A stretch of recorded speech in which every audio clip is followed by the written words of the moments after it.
Hi guys! Sono Filippine! Questo video io cerco il mio gown per il fiesta di San Miguel. I choose this one because I like pink. I like it so much. And there guys say so pretty. Look at me, I like a princess. È lungo mio gown. Guardate, bellissima. Hi guys, and yes nga, naghanap kami ng gown para kay Ate Martina. Dahil magsasagala siya sa San Miguel at sa San Juanepo.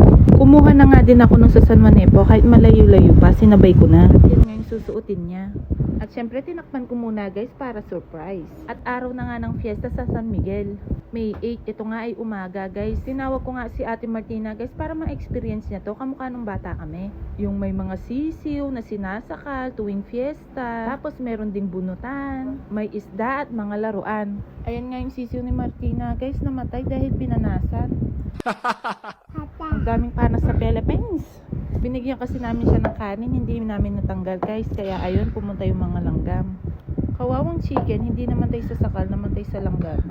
Bumili nga din si Tita Clara ng isda. Pagsapit naman ng lunchtime guys, ayan, ihahatid tayo ni Bunny at ni Luke. After nga namin kumain sa villa guys, kina Mami, nagpunta na kami dito sa bahay ni na Ate Sheila. Dahil ikakabit na nila yung lobo at nakabit na nga nila guys.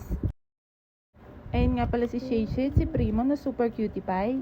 Magsasagala din sila mamaya. At ito na nga yung time na ayusan ni sila guys. Ayun yung gown ni Shay Shay at ni Martina. Ayun nga pala si Shay Shay, mini-makeupan na. At inaayusan naman ng buhok si Ate Martina. Thank you nga pala sa kanyang hair and makeup na si Tita Bunny. Ang nag-aayos naman kay Shay Shay ay ang kanyang tita Sabel. Umalis nga ako saglit guys kasi nagpabili ako ng spray net at ng clip. Dahil bata lang sila guys, mabilis silang ayusan. Kaya ayan, pagbalik ko, binibihisan na sila. Pangalaguda ng prinsesa, na kaburida. Ayan nga guys, at patapos na nga sila. First time nga ni Ate Martina na magsagala guys, kaya ayan, excited na excited siya. Dahil nga first time na umuwi ni Ate Martina dito sa Pilipinas guys, at sakto fiesta, kaya ayan, ipapasagala namin siya. Kasama nga ni Ate Martina yung mga pinsan niya, si Kuya Kian, si Dylan, at si Emery. Woo! Binubuksan na nga isa-isa yung mga candy ni Sabel. Yung mga nakabox nga binili ni Ate Sheila at yung mga naka-plastic naman binili ko. Dinamihan na nga namin guys para hindi sila maubusan. Tignan nyo naman si Ate Martina guys, tuwang-tuwa siya. Super duper happy daw siya at like it niya daw. At ayan na nga guys, nag-umpisa na nga yung sagala. Útala, forte, forte, forte! Ancora, amore, ancora! Ecco!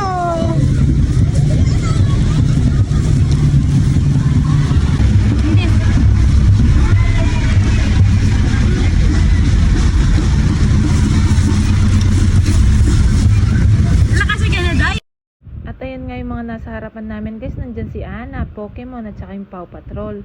Ang tagal ko nating hindi nagfiesta dito guys, 11 years or 12 years na ata. At sa wakas ngayon nakapag-fiesta ulit. Kasama ko pa yung dalawang bulinggit ko. Happy fiesta ulit, Barangay San Miguel. Tignan nyo guys, supportive nona.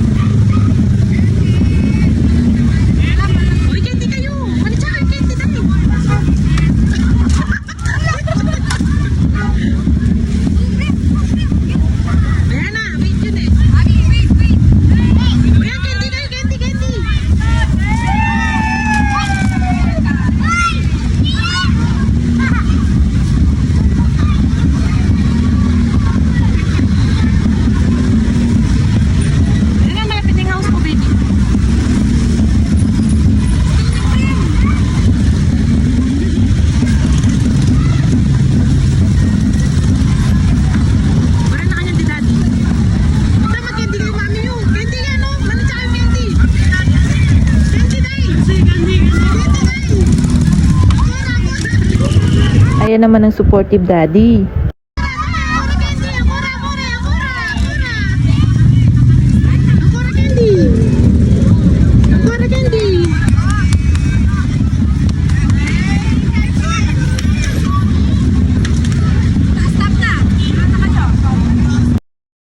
After nga ng sagala guys, ayan dumaan kami sa villa. Pinuntahan namin ng mga lolo't lola nila. Dahil sa Villa to guys, hindi naman dumadaan dito yung sagala. Kaya dinaan namin sila dito para makita sila ng kanilang mga lolo't lola.